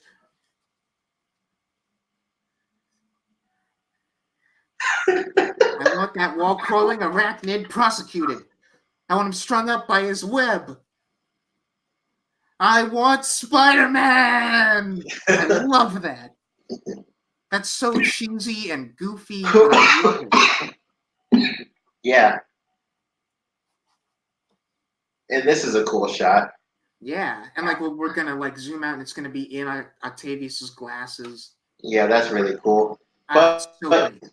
this is one of the big moments where you'll notice Spider-Man just shoots a web into nothing. Yeah. The other two franchises were very, very careful about not doing that. Yeah. And but yeah, we're now in one of my favorite action scenes of all time. Like on cinema period. Not even just superhero movies. See, this is what I'm talking about. Like at the end of the last commentary, this is an action sequence that I'll just look up to watch the action sequence. It's not just something that enhances the movie. Like, self-contained, this is just a great fight scene. Yes. And, like, across all of the Spider-Man movies, I think we're going to have, like, token scenes that applies to, and a lot of scenes that are just good for the movie they're in. Yeah, I wouldn't disagree with that. And, like, it's popped up a couple of times now since I first mentioned it, but the Doc Ock theme, like the dun, dun, dun, dun, like, I love it so much. Dun, dun, dun, dun, dun, dun, dun. This is just so... This is all inspiring. I really wish that I had gotten to see this in the freaking theater. Yeah.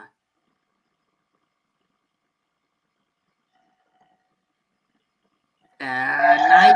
Yeah. And we do a great job of incorporating the civilians in this too. Like, this is just about keeping those citizens safe as it is fighting Otto. And I really like that. And like we are, even before they become like involved in the scene, we're keeping you constantly aware of their presence. Yeah. So like it has not occurred to Otto yet to even like endanger them as a deliberate choice, and yet they are part of the scene.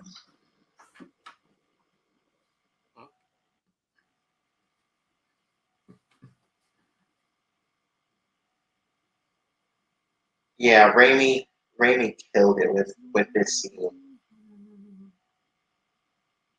The score, the swinging, and then he's finally going to start endangering people. Yeah. And toss. And like the way that the score starts ramping up here. Yeah, you can tell Otto's had it. He's like, you know what? I'm done trying to fight this guy. Let's see if I can tire him out trying to stop this train. Although, you know what? Another point that I did make in my video that I suppose it speaks to just the degree to which the movie has kept me from thinking about it up to this point, which is just that these two have been like trading blows throughout this whole time, and like I get to a certain degree that you just kind of have to deal with it. Otto Octavius is just a guy with mechanical arms. But I don't know. At some point, Peter Parker's got to stop pulling punches and be like, this has gone on too long. He's got Mary Jane kidnapped. I should just knock him out in one punch, which I can do because I can lift up all this stuff. Like, if he really wanted to, Peter could, like, punch Octavius in the face and, like, implode his head into chunky salsa. And yet we just kind of have to make him forget that he has that level of strength. Yeah. Because the movie has to keep going. I don't even know if it's that so much as he's just punching Otto, and for whatever reason, since he's the main villain, he's durable and can withstand punches from Spider-Man. Yeah, it's either Peter's pulling his punches or the movie just really isn't thinking about it. Yeah. It could be either one, honestly. I like that we have a it would bother me less. Practical reason for like getting his mask off. Like it it catches on fire, so he has to get it off. That's a Yeah. good way to do what Eric complains about a lot with these movies, having to take having like the actor has to get his face time. I think it's warranted in this scene, especially given how this scene ends and like everyone's seeing his face.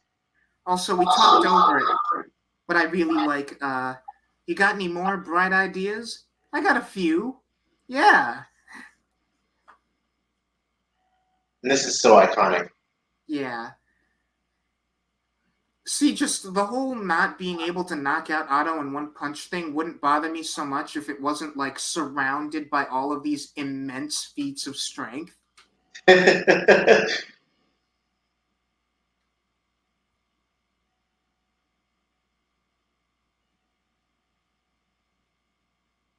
And McGuire sells it so well. Yep. The strain.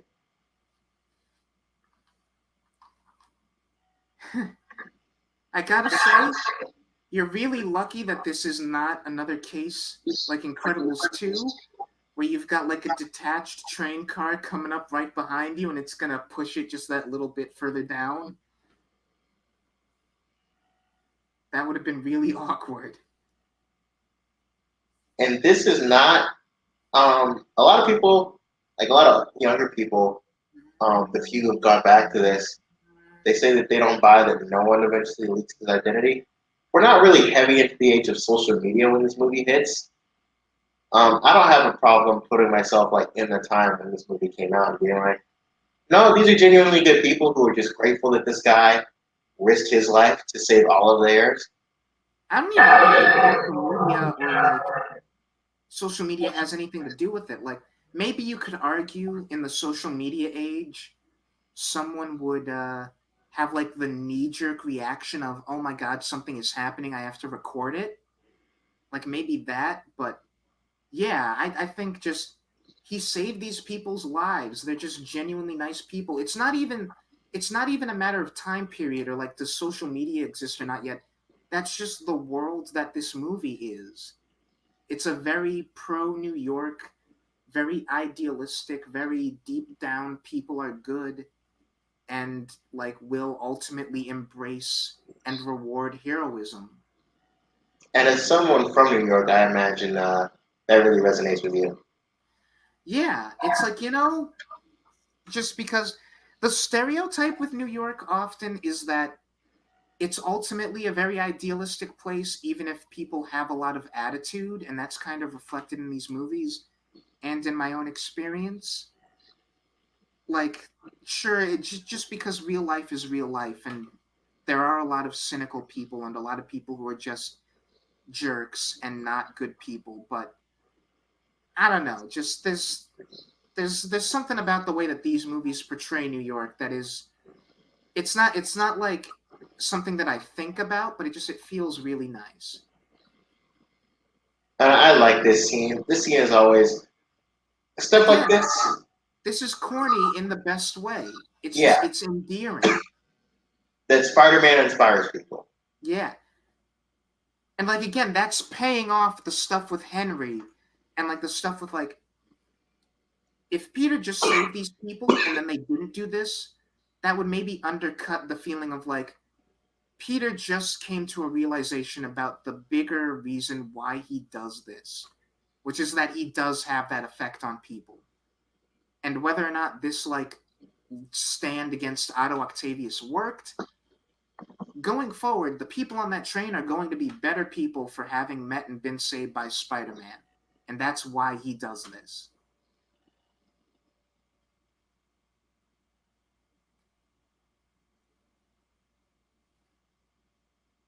That's really funny. Yeah, it's like have some patience, man. Jeez. He just knocks Harry back. Although you know what I like? I like that way back in the beginning we had that one guy just offhandedly say if he had more than a drop of tritium he would have destroyed the city, and then you just see the size of that sample and you're like, "Oh, no." Yeah, whatever he makes this time, it'll be worse. Not just worse, it will destroy everything.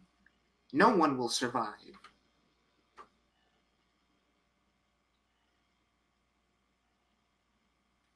people get on Franco. I mentioned this in the first movie, but people get on Franco. I do think his performance is better in the first movie, but like I don't know. I think he's good in this scene. Yeah, and I think Okay, he's scratch that. I think he's good up until he pulls that mask off. it can't be. That was kind of silly. But like with him just having the knife and like stalking towards him, like that I think was good. And I like that they found some kind of like barbed wire looking material that Tobey Maguire could actually break out of Yeah. practically. That's pretty cool.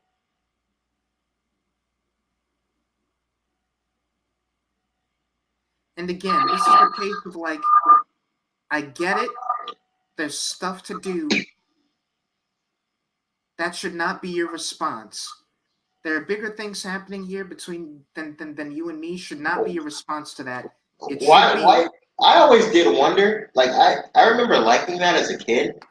Um but like in the back of my head I was always wondering, why not just tell him you're innocent if you didn't actually outright kill his father.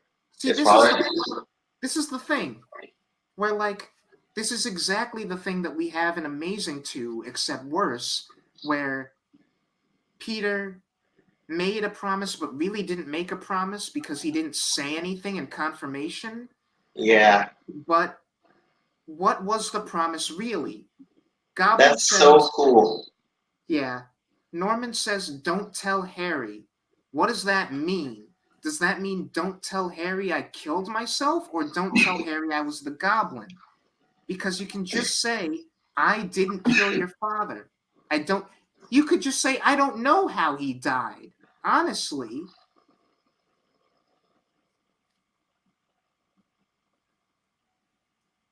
But then at that point, you're lying to him, and I don't know if he's comfortable doing it.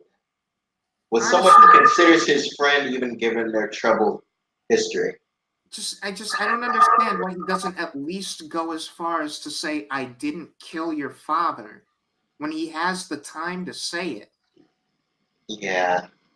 Also, I always love that. Like he gets thrown out of the ceiling and he just swings back down and then boom, knocks him into the water.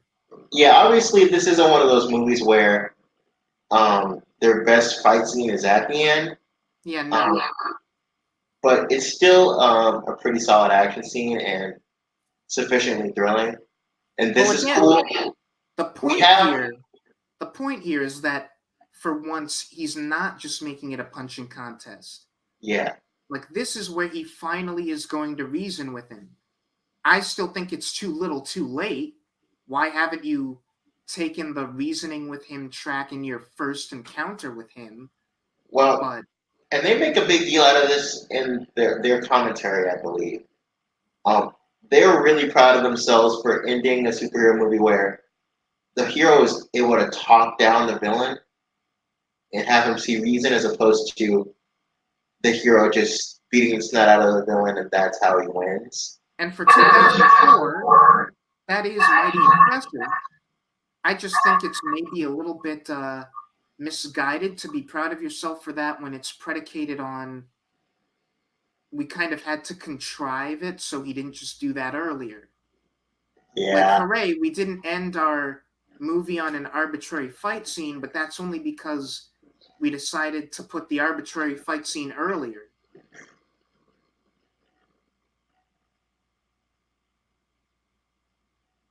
I also love that. I love him throwing up his arms and being like, now what? Now what? Now nothing's gonna work. But even like as a kid, I was um I was kind of impressed and enthralled by that I mean, because don't get me wrong, this is a great scene. yeah,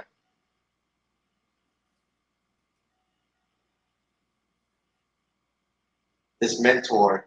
Brilliant And behavior. it's so weird to me that like for this ending that they want to work, he has to pretend like Otto isn't this like mentor figure and like idol that he admired at the And then beginning. And then that aspect of the relationship has to come back suddenly for this scene. Yeah. It's like, see, on so many levels, like, I think Otto is in microcosm what this whole movie is for me, in that aesthetically, he's amazing. Performance wise, he's amazing. There are moments with him that are spectacular and transcendent, and yet all of that is predicated on a lot of contrived, kind of weak scripting to get us where we need to be. Give up the thing we want most, even our dreams.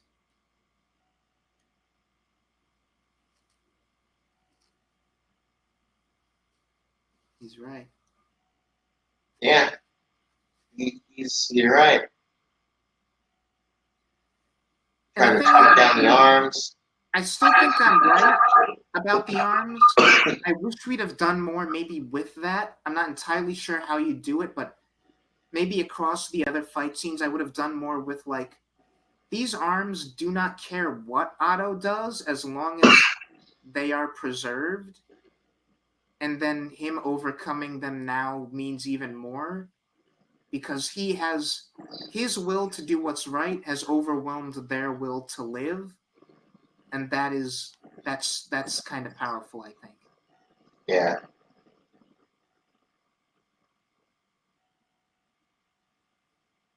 Oh, I love this shot. Yeah. Dun, dun, dun, dun. And the score is really good here. There's so much about this movie to love. I like this look that they have at each other. And that's a callback to his look to him during the test, where there it was like that was him smugly being like, I've got it under control. And here it's like, I understand the degree to which I've screwed up and I'm going to make up for it now. And this is the big unintentional hilarious scream that Tobey Maguire has.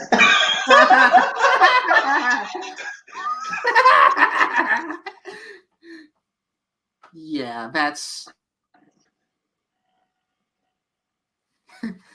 maybe the one place where I'm like, he really does go too far with the facial expression.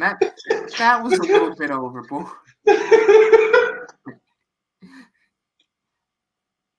This is really heavy. See, that's great. That feels like a line that Holland's version would get. Yeah.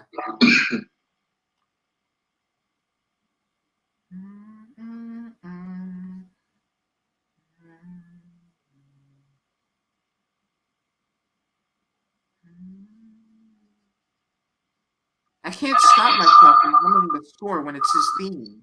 It's just great. Yeah, it's really good. I want to be endeared to that moment. No, I want so badly to be on board with this relationship, but just like, no.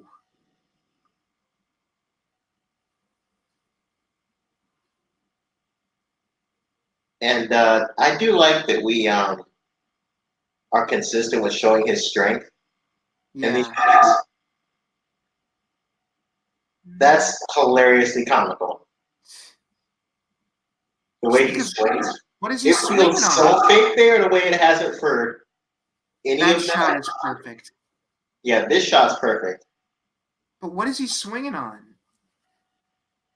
Well, we're gonna cut to some cranes in the background here. Oh, yeah. Yeah, that's what he was swinging from. But the way that shot looked, it looked so horrendously fake, like he was swinging from a cloud. Yeah, that's what I was going to say, a cloud. I also want us to do more stuff like this. This is a Yeah, thing that we have not done with Holland's Peter yet, that we have done with this Peter and Garfield's, which is just making a web. yeah, we haven't really done that in the MCU version. But again, there's a lot of missed opportunity stuff in the MCU version, Hmm. as much as I like it.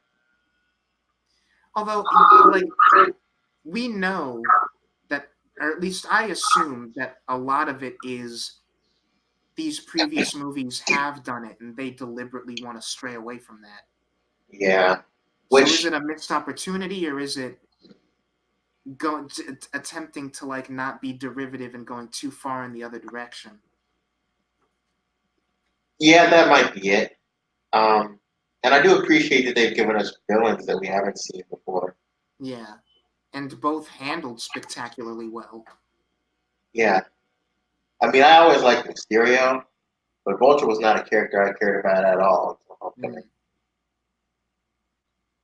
And this is cool. I like this. Like having her come down with a web. Yeah,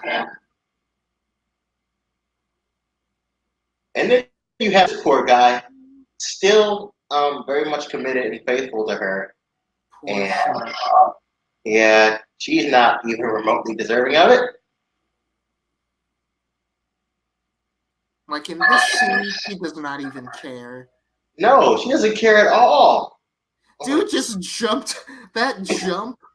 Like, man, he is desperate to get to her. And And she she's just is, got eyes for Peter Parker. and yeah, it's fixated on this other guy. And it's like, why are you playing with I the get life it. and emotions of this other? Like, the fact that she loves Peter is not the problem. The problem is that Is that she's she got him still involved. entertaining loving this other guy. Yeah. Again, it's about stringing people along. Like, the fact that she feels the way that she does towards Peter makes perfect sense and is totally natural. But what's not natural is that she's just like, let me just keep this up for no reason. Ah, whatever. Like, in that scene, that should be the moment where she's like, let me call the engagement off, not leaving him at the altar. And this, I don't know if I buy this. I don't know where this comes from. Like, he hasn't had any of the serum yet. He has no idea Exactly. that that stuff even exists. I don't know why he Exactly. would hallucinate Norman now out of nowhere. Dun, dun, dun, dun. And he I, didn't know that Norman was like psychopathic or even the goblin. So why would he envision? well, I think he did in fact know he was the Goblin because Peter brings him to him in costume. No, he doesn't actually. He He's doesn't? naked. Yeah, no. If you go back and watch the movie, he's naked, and Peter has him in like a robe, or not a robe, but like he has him in like a blanket. Wow, you're right. So that doesn't even. Yeah, honestly, no. That lends further credence to my thing of like, just have Peter say, "I don't even know how he died." Like, yeah, that would be lying, but it's like, just say, "I don't know."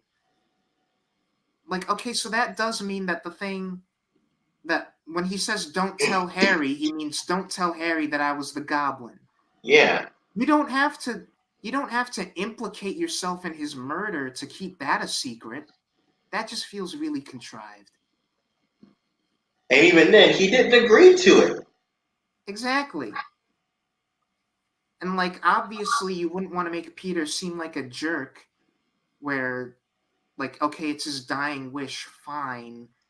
Naturally it would be in Peter's character to keep that promise, but just I don't know, man. But yeah, you're right. The big issue here is like why is Harry hallucinating? Yeah, he Like hallucinates him before he gets a drop of this crazy serum. yeah. I don't know. Like I feel like I'm coming down even harder on this movie than I did for the Spider-Man-a-thon, but it's just I think it's really not a great screenplay. It's really kind of a weak screenplay that's really elevated by Raimi's direction. And some performances. Yeah. And the score. And the score's a big one. Yeah. And she's still in this gown. Like, what are you doing? Why? This is awful. Only a horrible human being would do this. To Yeah. humiliate someone like this on the Like date they're supposed to be getting married. and Like, I don't care if the intent was to humiliate him or not. You as a decent person do not let yourself get all the way here if you even have doubts about this. no. The man has his family, colleagues, coworkers here. Just Harry's so crazy. there. If Peter is on your mind at all, like the day before this, you do not let yourself get in that dress. No. And doesn't even have the nerve to tell him herself. That's so terrible. That's real bad. That's horrific. Yeah, she's a horrible person. And then we're going to get this shot of her all smiley The and movie running. wants us to be on her side, and I just Yeah. can't. The movie thinks all of this is fine. Ugh. All of this is fine. Tell her not to open the caviar. That's a funny line, but I don't like that this scene is trying to make this into a funny thing. No. This is awful. This is so This is bad. really bad. This is that feels like a Family Guy thing. Like we got to take something meant to be like one of the best days of your life and turn it into this awful, horrendous thing, and someone's just using it. And see, this is another thing where I'm like, how much of it is this movie influencing other like romantic dramas set in New York, and how much is it other romantic dramas set in New York influencing this movie? Where like getting all the way up to the altar, realizing that the guy that you're marrying is not the right guy and running off, that is a rom-com trope. Except the thing is, in a rom-com, Jameson would be like kind of a jerk, and it would be really obvious that they're not right for each other. And you would be like, of course it could only have ended up this way. And there would be like extenuating circumstances getting them to the altar.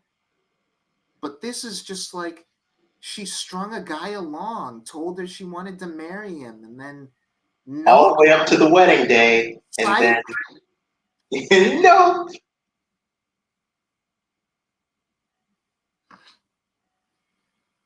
You're not Spider-Man. Sorry.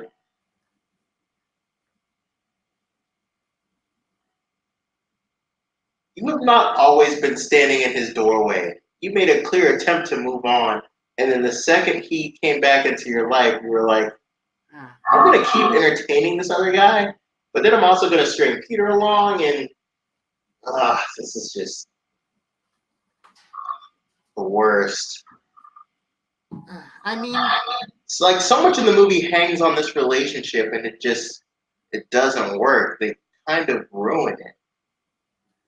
isn't it about time somebody saved your life? Makes me think that all of this is just so that we can give Peter a happy ending because he's earned it. Like, he has gone through so much in this movie. I think either the writer or Raimi is thinking, like, okay, we can't end with Peter because he doesn't have Harry anymore. Harry, that relationship is not getting mended anytime soon. He still has Aunt May, but they're not living together, whatever. He needs to be rewarded somehow for all of his heroism across the movie. Let's give him Mary Jane as a reward. And if that's the case, then that's problematic for a couple of reasons, but mainly it leads to you like writing backwards and writing it so MJ makes all of these really bad decisions just so Peter gets to be happy at the end. Okay, so can we both agree the movie should end on this shot, right? Why do we cut back to Mary Jane looking like she's That's it. dissatisfied with the choice she just made? And then fade to black. I have no idea. It's so bizarre. Because my one explanation would be because of the way that we end it with Harry, we are in fact planning to do a sequel. And so the idea is that they know this far in advance that what we're doing for the sequel is their relationship is not going to be all rosy and sunshine. And so, But given the conversation they just had and the way she just talks to him, why yeah. does she already feel like she's going to regret choosing Peter instead of that other guy? Or is that supposed to be, I'm happy that I'm with Peter, but it is kind of a dick move that I shouldn't say that. That's, make sure that you censor that. But I'm happy that I'm with Peter, but it is kind of a really bad, selfish move that I decided to leave Jameson at the altar. I don't think that's what it is, but maybe it's her being like, I think if anything, it either reads as A, she's disappointed in the choice she literally just made for whatever reason, or B, she's not happy with him endangering himself to be Spider-Man. That might be it. You know, that's probably it. That's probably her going, oh man, it just really dawned on me that my relationship is with Spider-Man and he's going off to stop crimes and he could die at any time. That's probably what it's meant to be.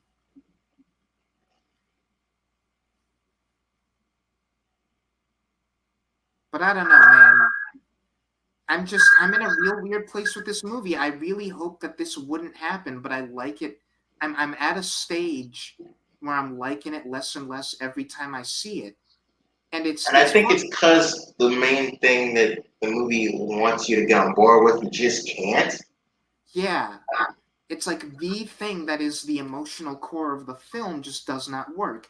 And it's like it's not even the only emotional core that does not work. Otto is great, and there's a lot about him that is spectacular, but there's a lot about him that doesn't work. And so kind of the two main plot lines, the romance and the villain stuff, kind of have big gaping holes in them. And it's just like I don't know because I don't want to make it sound like the whole movie diminishes every time I watch it, but the stuff that works better every time, but the stuff that doesn't work just gets worse every time. And I just think the problem here is that we've got a really poor script attached to really great everything else. Yeah, Raimi didn't have um, the best material to work with, but he elevated the crap out of it. Yeah, it really is his direction and the score and the performances, I think, that has led to this movie having the reputation that it has for so long. And like the whole wave of Spider-Man 2 is one of the best superhero movies of all time. There are still certainly people who think that, but that's kind of gone down in recent years. And I honestly do think it is just in part because like take some of the stuff that Marvel and DC have been doing in the intervening time, and it's just like, yeah, we have gotten stuff that at the very least is just better written. Yeah, just on a script level, you can't deny is all around better. Yeah, but I don't know. I'm glad that we knocked both of these two out one right after each other because I feel like had we sat on it instead of jumping right in, we might have looked at Spider-Man 2 differently. I don't know. But do you have any closing thoughts that we haven't touched on yet? Um, Not really. Aside from just, I really like this movie despite it being really problematic. Um, Despite it having um, like stellar action, I think the first movie is still better, and and three definitely is a lot worse. So that'll be fun to watch. But yeah, I enjoyed this. I enjoyed our discussion on this. I'm glad we eventually did this, and yeah, I just wanted to say that these movies still have merit despite their issues, and that we don't have to pretend like these, didn't exist or throw them in the trash just because we have an MCU version. Um, and like, there's things that I could point to and say that I don't like in pretty much every single one of these movies. Like, I don't think any of them are perfect, but yeah, they all have their ups and downs for sure. And I Yeah. like this one despite all the stuff we've been complaining about. I think we've listed a fair amount of positives as well. Yeah, there's a lot to love in this movie. I just don't think it necessarily overshadows all of the glaring flaws. But with that said, yeah, thank you as always for listening. How do you feel about Spider-Man 2? If our commentary has changed the way that you feel at all, let us know. Look forward to us talking about Spider-Man 3. When we'll get to that, I'm not entirely sure. Fun fact, I start school in a couple of days, so it's going to be a little bit more difficult than usual to like schedule hangouts and stuff. But we should be able to get to this like within a week. I think I'm free on weekends, so I really hope you guys enjoyed this. Look forward to more stuff, and thanks for listening.